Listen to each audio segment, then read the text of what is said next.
Good morning, it's October 22nd. This is to my liberal friends. In yesterday's episode, one of the comments said, hey, somebody scripted that out for you because I see your eyes moving. Well, yes, I do script these out because I like to use a lot of facts. And so if you see my eyes moving, it's because I have written out what I want to say so I can be correct. So let's move on to today. One thing I've learned over 40 plus years in the political world is that politicians will save themselves first and abandon other politicians when it serves their own purposes. This happens with every party and will keep happening as long as human beings are running for office.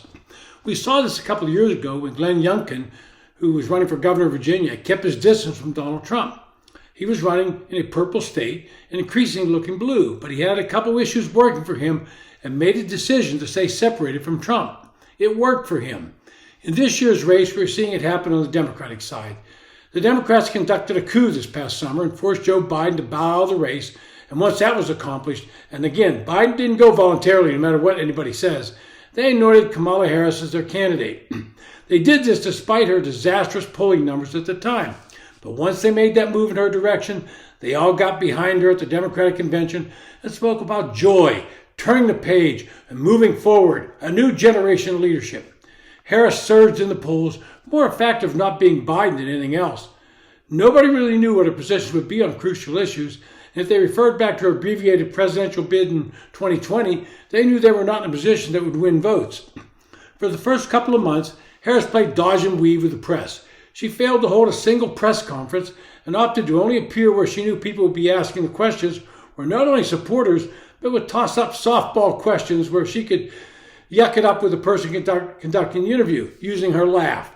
But now we are in October, with just over 2 weeks to Election Day, and the halo around Harris is missing, and that means that people are not buying the joy campaign and want to know more precisely what she would do if elected.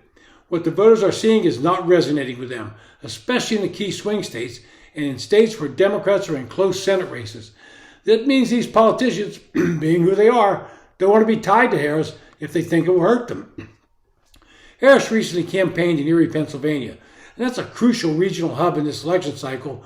Its most important background state, Pennsylvania. Conspicuously absent from that event was the incumbent Senator Bob Casey. Harris tried to pass it off as no big deal, suggesting Casey was doing more important work of knocking on doors and getting out the vote. Well, I'm sorry, that doesn't pass the laugh test. Facing a spirited challenge from Republican hopeful Dave McCormick, Casey has clearly concluded that Harris has immense Bay Area lefty baggage. Her history of endorsing the Green New Deal, a national fracking ban, and crippling electric vehicle mandates, that's an electoral albatross around his neck. And right now, the Cook Report has moved into a toss-up race. So he's running a new ad with a couple that split politically, saying only they agree on is Casey. Basically, Casey's highlighting how much he agrees with Trump on key issues.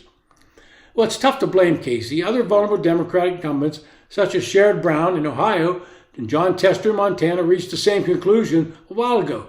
Tester has suddenly got religion on the border, something other Democrats are starting to figure out is important to voters, and it's starting to sound like a Republican. He doesn't want Harris around. Not that she would bother to come to Montana anyway. That's clearly Trump territory. But he does not want to be tied to her positions either. Brown's trying to hold on to a Senate seat in Ohio that it's the state that will vote for Trump, is also the home state of his running mate, J.D. Vance. And you can see similar things occurring even with Democrats challenging Republican senators.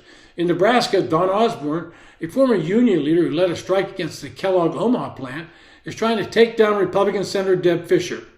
He's running in a deep red state, but is making the race competitive. But don't ask him who he's supporting for president.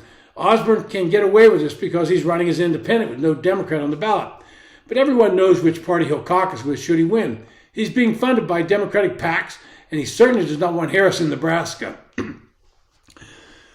Such a conclusion makes a great deal of sense.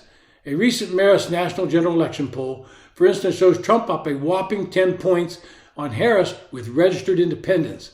If that margin ends up being anywhere near accurate, it's extraordinarily difficult to see a scenario in which Trump loses. Harris and Democrats have no one to blame but themselves for this predicament. Throughout this interminable campaign season, they have studiously avoided substantive discussion of the four issues that Americans consistently tell pollsters are most important to them this year: the economy, inflation, immigration, and crime. Instead, they've repeatedly attempted to shift the electoral train back to the few issues in their favor, namely abortion and the January 6th debacle at the Capitol. In this, they have completely failed. The American people still care about all the same four basic quality of life issues they've cared about for about 4 years now. It's the Democrats' own fault. They're so woefully out of touch with the voters' sentiments on these issues, and the Biden-Harris administration's track record polls as poorly as it does. This has been To My Liberal Friends. Again, if you enjoy the podcast, hit the subscribe button on YouTube or follow me on TikTok. And yes, I do write these out so I may do it correctly. Thanks for listening.